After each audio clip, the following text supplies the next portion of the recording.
So it's Thursday morning, just heading into training today. It's our main session of the week. Heading in early, trying to get a bit of stuff done today. The playing group definitely knew that Brad had a sore back and he was struggling with it. I spoke to him in the lead up to him deciding to have surgery, and he came and saw me and wanted my opinion on what he should do, and my advice was to go and get it done straight away. And I think he was a bit shocked because he thought we were going to need him, and obviously we do need him. But when it comes down to your long-term health, he's got a young son, Fletcher. There's no point risking it. And they celebrate in great style here, the Kangaroos, a memorable victory. When the siren went on the weekend, it'd been a pretty tough week.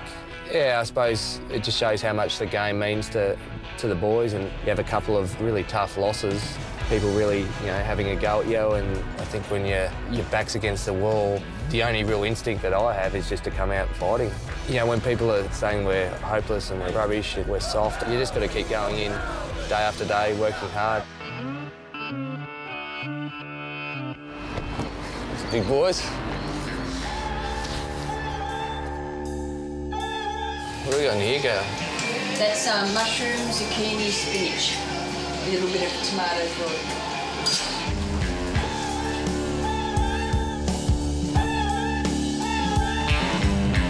I suppose what you don't see is the amount of time guys spend every week getting up for games and getting their bodies as close as they can. You never run out at 100%, but you try and get as close as you can to it.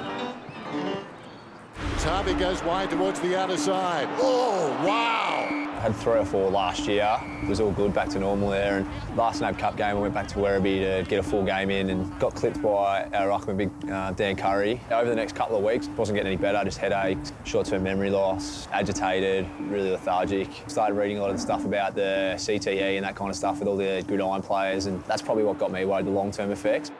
We were getting reports back that, he just needed his own space and he needed just some time away from the club.